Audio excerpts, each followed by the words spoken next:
Board पे देखेंगे सब। अभी आज हमें पढ़ना है, नेक्स्ट टॉपिक है that is relation between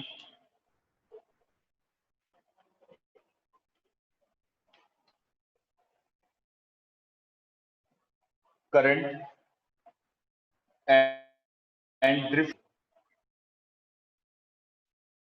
drift velocity और करंट में रिलेशन फाइंड आउट करना है, एक फॉर्मूला डिराइव करना है। ठीक है, तो अभी हमने यहाँ पर क्या सोचा, आप कि हमारे पास वायर है,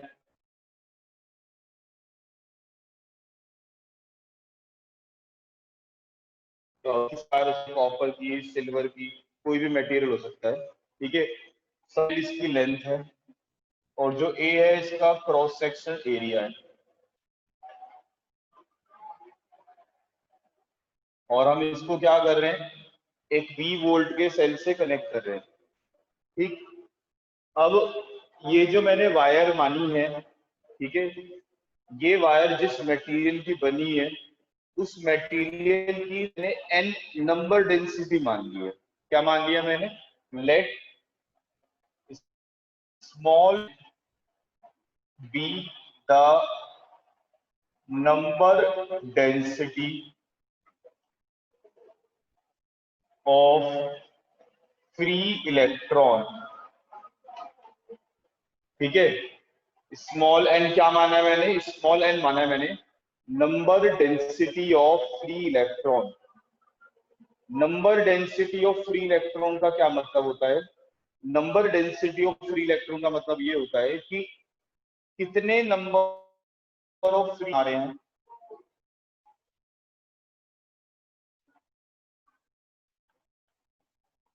per unit volume. Per unit volume में कितने फ्री इलेक्ट्रॉन आ रहे हैं उसको हम नंबर डेंसिटी कहते हैं। मतलब ये बता रहा है कि उस पर्टिकुलर तार के अंदर कितने फ्री इलेक्ट्रॉन हैं। आ रही बात समझ में, उस पर्टिकुलर वायर के अंदर कितने फ्री इलेक्ट्रॉन हैं। जैसे अगर मान लीजिए मेरे पास सिल्वर की तार है, तो सिल्वर की तार के अंदर क्या है, फ्री इलेक्ट्रॉन बहुत, उसके अंदर इलेक्ट्रॉन बहुत दब के भरे हुए, बहुत सारे भरे हुए। ऑन द अदर हैंड मान लो मैं आयरन की बात करता हूँ, आयरन भी कंडक्टर है, आयरन के अंदर भी फ्री इलेक्ट्रॉन है, लेकिन जो फ्री इलेक्ट्रॉन होंगे वो थोड़े से कम होंगे एज कंपेयर टू किसके, सिल्वर। तो हम बोलेंगे कि सिल्वर की नंबर डेंसिटी ज्यादा है फ्री इलेक्ट्रॉन की, क्योंकि वहां बहुत सारे फ्री इलेक्ट्रॉन भरे पड़े हैं थोड़ी सी जगह। ठीक है, यहां से मैं नंबर ऑफ फ्री इलेक्ट्रॉन अगर निकालूंगा तो नंबर ऑफ फ्री इलेक्ट्रॉन आ जाएंगे n into volume. Number density को किससे मल्टीप्लाई कर देंगे, वॉल्यूम से, और वॉल्यूम को हम क्या लिख देंगे, area into length.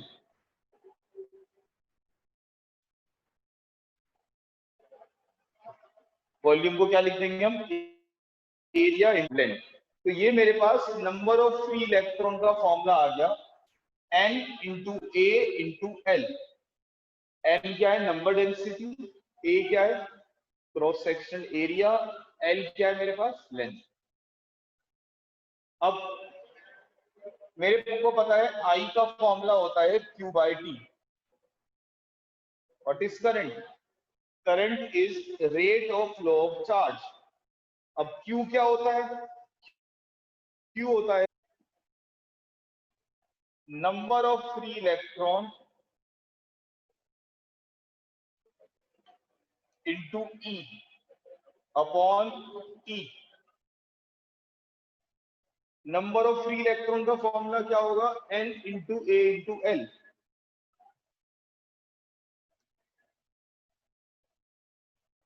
Into E by T, और ये L अपॉन टी, यानी कि distance time, distance upon time होता है स्पीड। तो I का फॉर्मूला आ गया यहां से A N E B D। ये हमारे पास करंट का फॉर्मूला आ गया। यहाँ आई क्या है, करंट, ए क्या है, क्रॉस सेक्शनल एरिया, एन क्या है, number density of free electron, E क्या है हमारे पास, इलेक्ट्रॉनिक चार्ज, और वीडी क्या है हमारे पास, ड्रिफ्ट वेलोसिटी। ठीक है, करिए सब बच्चे, कॉपी करिए अपनी अपनी कॉपी में, नोट करिए सब।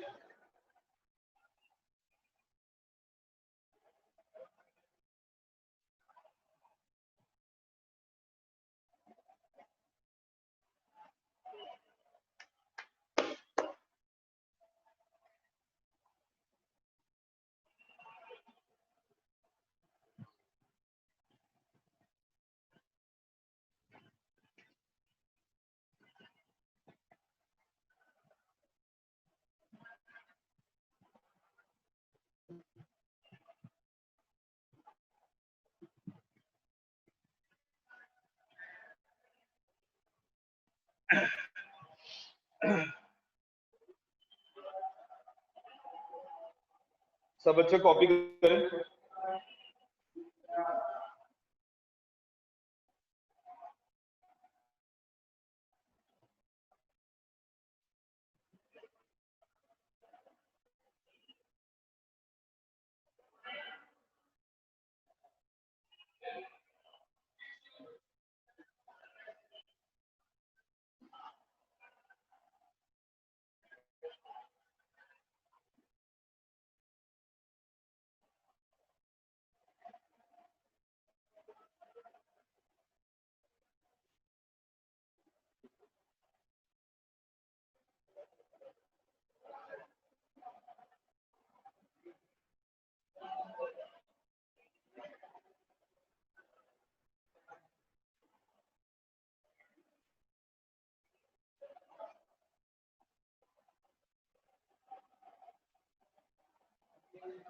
सब बच्चे नोट करिए अपनी अपनी कॉपी में।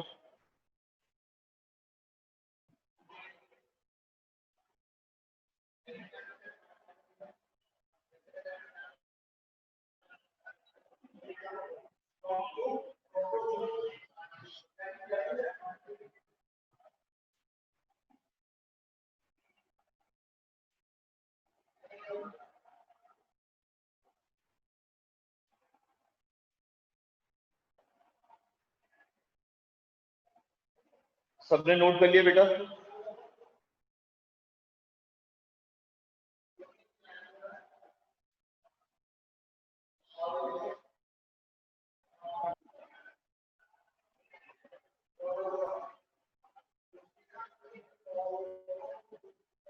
अब देखिए, यहाँ पर एक लॉजिकल क्वेश्चन आ जाता है। जैसे यहाँ पे हमने लिखा I equals to A N E B D आ गया, ठीक है। अब क्वेश्चन ये आता है कि सर जो ड्रिफ्ट वेलोसिटी होती है वो बहुत छोटी होती है, लगभग मिलीमीटर पर सेकंड में होती है। जो ई होता है वो इलेक्ट्रॉन का चार्ज होता है, वो भी होता है। तो फिर भी हमें करंट इतना सारा कैसे मिल जाता है? मतलब इलेक्ट्रॉन का चार्ज बहुत छोटा, 10 की पावर माइनस 19, इलेक्ट्रॉन का चार्ज छोटा हो गया, ड्रिफ्ट वेलोसिटी छोटी, ड्रिफ्ट वेलोसिटी मिलीमीटर पर सेकंड में होती है, फिर भी आप करंट ऑब्टेन कर लेते हैं इजीली। करंट इतना नहीं आता 10 की पावर माइनस में, तो ऐसा कैसे? देखो, ये सब चीज छोटी होने के बाद भी करंट हमें इतना छोटा नहीं मिलता, करंट की अच्छी खासी वैल्यू आती है। ऐसा कैसे? क्योंकि आप ये देखो कि जो नंबर डेंसिटी है वो बहुत ज्यादा होती है। कंडक्टर के लिए सबसे बड़ी चीज क्या है? Number density. तभी तो वो कंडक्टर है भाई। कंडक्टर कौन होते हैं? जिनके पास बहुत सारे फ्री इलेक्ट्रॉन्स होते हैं, उनको कंडक्टर कहा जाता है। अब कंडक्टर के लिए नंबर डेंसिटी बहुत ज्यादा होती है, इसलिए वहां पे करंट क्या होता है, ज्यादा बनता है।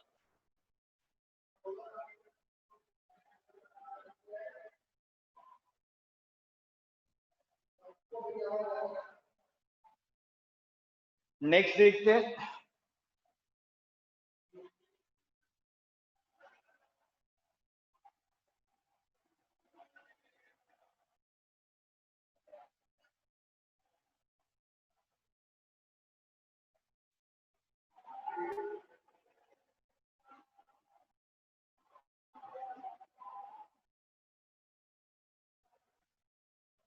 नेक्स्ट हम पढ़ते हैं करंट डेंसिटी।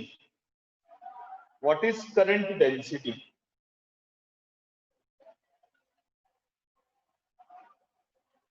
करंट डेंसिटी क्या होती है?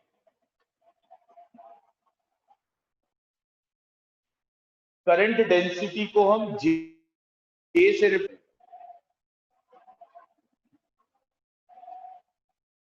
और याद रहे ये एक वेक्टर क्वांटिटी होती है, ठीक है।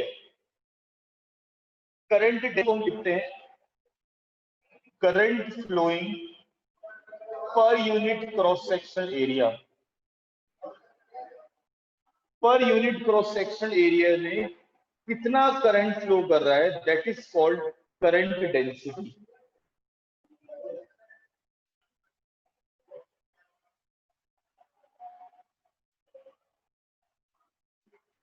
ठीक है, so J equals to I upon A. अब आप देखिए इसका सिग्निफिकेंस क्या है, इसको हम क्यों पढ़ रहे हैं। देखिए आपको पता है कि अगर आप एरिया को चेंज करते हैं तो करंट चेंज होता है। आप एरिया को बढ़ाएंगे तो रेजिस्टेंस घटेगा, अभी आगे जाके पढ़ेंगे हम।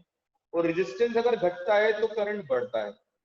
यानी कहने का मतलब क्या है कि अगर मैं एरिया बढ़ाता रहूंगा तो करंट बढ़ता रहेगा। अगर मैं ज्यादा थिक वायर ले लूंगा तो करंट ज्यादा हो जाएगा, और थिक वायर लूंगा तो करंट और ज्यादा हो जाएगा।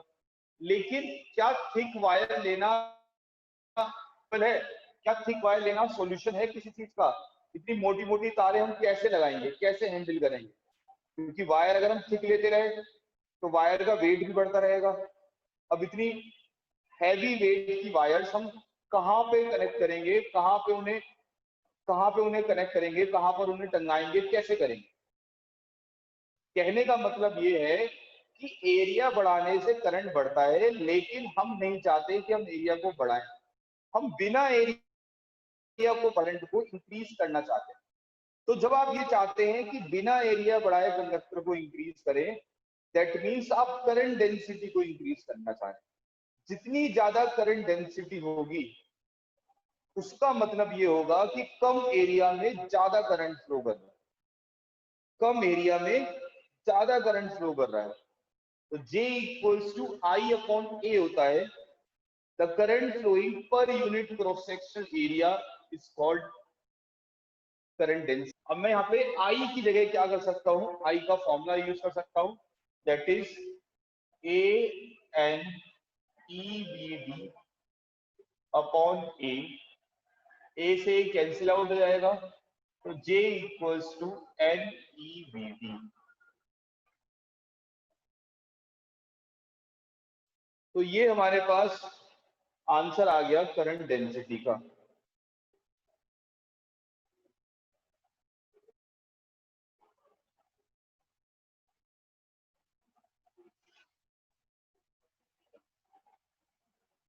ठीक है, कर लीजिए कॉपी। यूनिट क्या होगी इसकी, यूनिट होगी एम्पेयर पर मीटर स्क्वायर। ठीक है, unit of current density is ampere per metre square.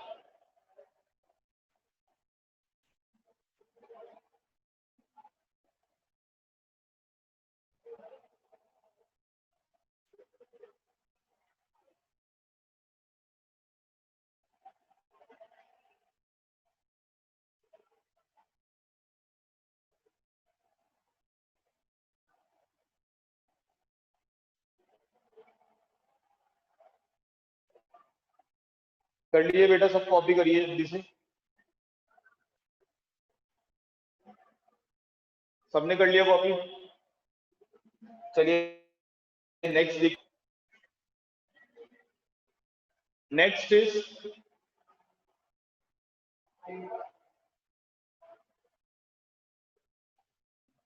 Next topic है हमारे पास ओम्स लॉ। ठीक है, जो हमें नेक्स्ट टॉपिक डिस्कस करना है दैट इज ओम्स लॉ।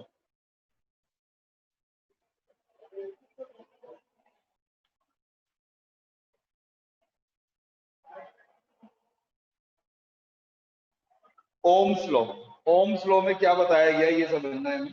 देखिए ओम्स लॉ में ये बताया गया कि अगर अगर फिजिकल कंडीशन कांस्टेंट है, अगर हमारे पास क्या है, फिजिकल कंडीशंस कांस्टेंट है। फिजिकल कंडीशन का मतलब ये होता है कि temperature and pressure, temperature and pressure, अगर ये दोनों चीज कांस्टेंट, तो किसी भी वायर में जो करंट फ्लो कर रहा होता है वो पोटेंशियल डिफरेंस के डायरेक्टली प्रोपोर्शनल होता है।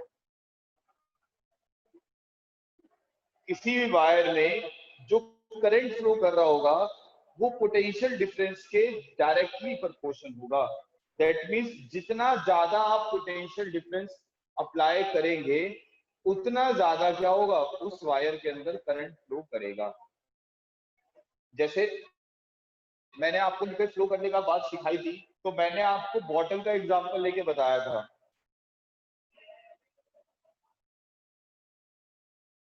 जैसे ये वाटर बॉटल है,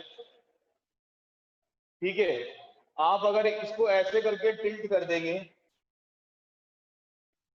तो वाटर क्या करेगा, फ्लो करना स्टार्ट कर देगा। अगर मैं और उठाऊंगा इसे तो ये और तेजी से नीचे आएगा। ठीक है, ऐसी होगा नहीं होगा, यही रहेगा बेटा। तो इसका मतलब क्या है कि अगर आपने ज्यादा उठाया तो पोटेंशियल डिफरेंस ज्यादा हो गया, जब पोटेंशियल डिफरेंस ज्यादा हो गया तो वाटर ज्यादा स्पीड से फ्लो करा, यानी कि जो वायर में करंट फ्लो कर रहा है that is directly proportional to potential difference, directly proportional to V। लेकिन याद रहे टेम्परेचर और प्रेशर नहीं बढ़ाना है। टेम्परेचर और प्रेशर अगर आप बढ़ाएंगे तो ऐसा भी हो सकता है कि पोटेंशियल डिफरेंस ना बढ़ जाए। जैसे मान लो ये बॉटल है, अभी वाटर फ्लो नहीं कर रहा, अगर मैं इस बॉटल को उठाऊं ना और यहां से दबा दूं तो दबाने से क्या होगा, वाटर फ्लो करना स्टार्ट हो जाएगा। इसलिए कहा गया कि टेम्परेचर और प्रेशर ये इंक्रीज नहीं करना है, क्योंकि अगर आपने ये इंक्रीज करा तो फिर ओम्स लॉ वेरीफाइड नहीं होगा। पेपर में ये आ भी जाता है कि what is the limitation of Ohm's law, Ohm's law की क्या लिमिटेशन है। तो ओम्स लॉ की लिमिटेशन यही है कि ओम वैलिड है जब टेम्परेचर एंड प्रेशर ये दोनों क्या है, कांस्टेंट है, तभी ओम्स लॉ वैलिड है। ठीक है, अब अगर I प्रोपोर्शनल टू V है तो V प्रोपोर्शनल टू क्या होगा, I होगा। और जब हम यहां से प्रोपोर्शनलिटी साइन हटाते हैं तो एक कांस्टेंट आता है R।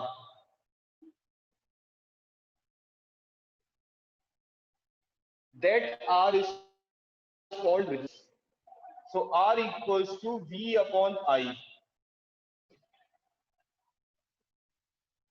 R equals to voltage upon current. ठीक है, इतना समझ में आ गया सबको। ये जो R होता है इसको बोलते हैं हम रेजिस्टेंस। क्या बोलते हैं बेटा, रेजिस्टेंस।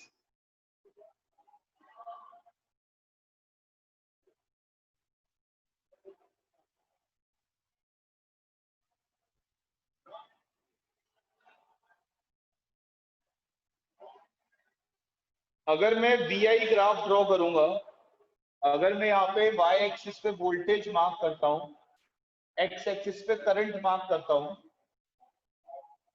और मैं इस ग्राफ को ड्रॉ करूंगा, तो पहली बात तो ये ग्राफ स्ट्रेट लाइन आएगा। ये ग्राफ स्ट्रेट लाइन क्यों आएगा, क्योंकि यहाँ पे I1 है, V की पावर भी 1 है, दोनों की पावर 1 1 है, जिसकी वजह से ग्राफ स्ट्रेट लाइन चलेगा सीधा। ठीक है, और अगर मैं इस ग्राफ का स्लोप निकालता हूं, अगर मैं इस ग्राफ का स्लोप फाइंड आउट करूंगा VI ग्राफ का, तो VI ग्राफ का जो स्लोप होगा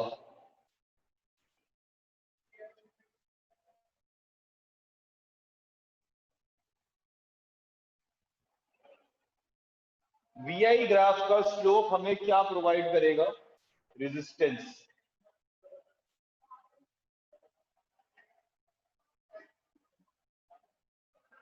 ठीक है, it will provide the resistance, वो रेजिस्टेंस प्रोवाइड करेगा। आगे सबको समझ में?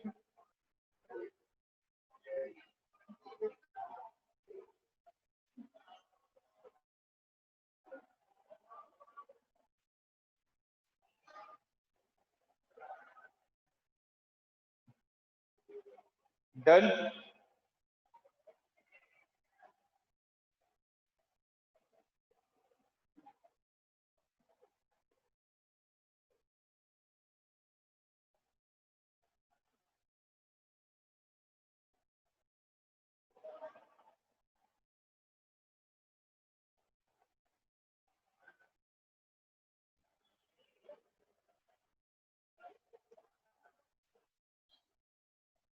सब बच्चे कॉपी कर लेंगे इसे।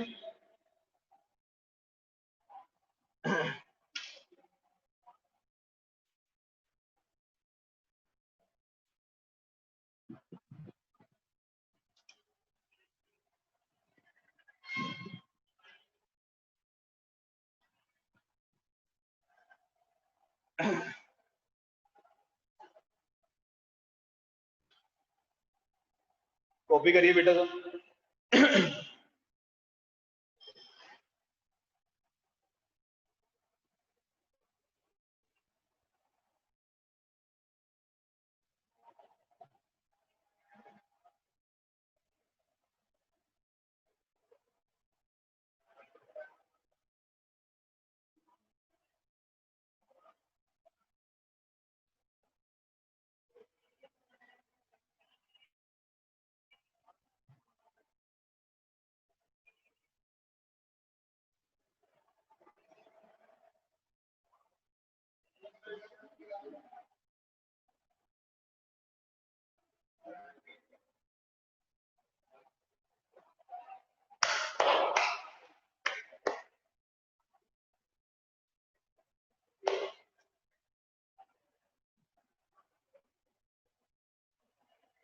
नेक्स्ट आगे बढ़ते हैं। नेक्स्ट टॉपिक डिस्कस करते हैं यहाँ पे। इसका प्रूफ डिस्कस करते हैं कि ओम्स लॉ का प्रूफ क्या होता है। ठीक है, प्रूफ ऑफ ओम्स लॉ।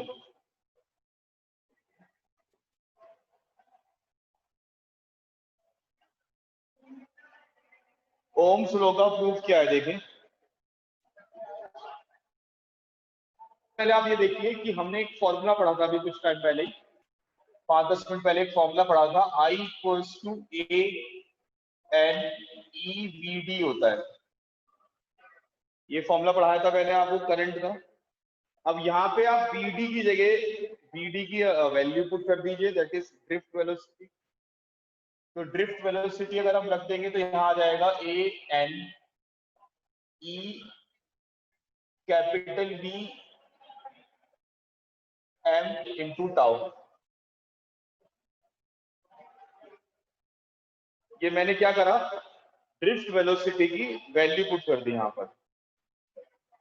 अब यहाँ पे मल्टीप्लीकेशन कर दी,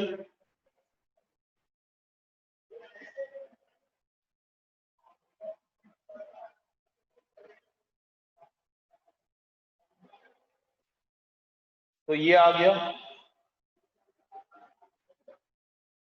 इसको क्रॉस में कर दिया,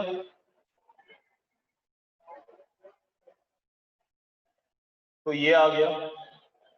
अब आप ये देखिए कि यहाँ पर लगभग हर चीज कांस्टेंट है। जो m है वो मास ऑफ इलेक्ट्रॉन है, दैट इज कांस्टेंट। जो l है that is length, again it is constant. जो a है that is cross section area, again it is constant. And number density ये भी कांस्टेंट रहेगा, ई इलेक्ट्रॉनिक चार्ज ये भी कांस्टेंट, और टाउ ये भी कांस्टेंट होगा अगर टेम्परेचर कांस्टेंट है तो। हमने पहले कहा था कि टेम्परेचर प्रेशर कांस्टेंट रहता है। तो अगर टेम्परेचर प्रेशर कांस्टेंट रहेगा तो आप ये देखेंगे कि ये पूरी चीज क्या रहेगी, कांस्टेंट रहेगी। तो हम ये लिख देंगे V is directly proportional to IR, यानी कि V is equal to IR। जिससे क्या हो जाएगा, ओम्स लॉ वेरीफाई हो जाएगा। अच्छा ये आर है, तो आप अगर इसको इससे कंपैरिजन करोगे तो ये आर की वैल्यू आ जाएगी, यानी कि आर इक्वल्स टू क्या आ जाएगा, R equals to M L upon A N E square tau. ये मेरे पास रेजिस्टेंस का फॉर्मूला डिराइव हो, एक नया फॉर्मूला है, इससे हम लॉजिक सॉल्व करा करेंगे। ठीक है, करिए कॉपी।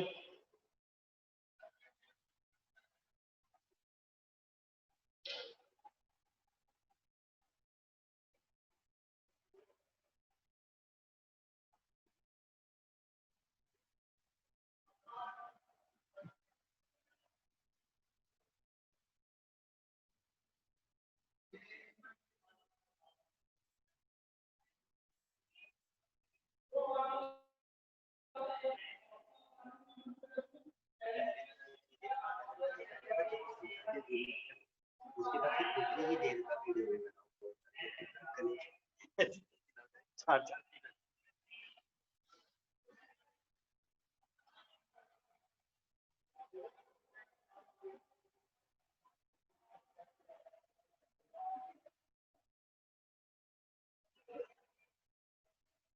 करिए कॉपी करें सब बच्चे।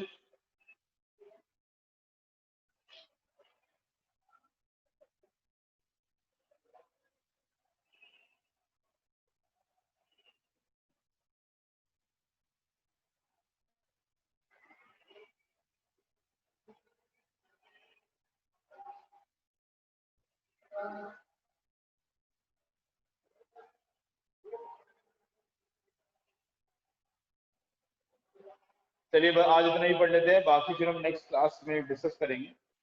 ठीक है।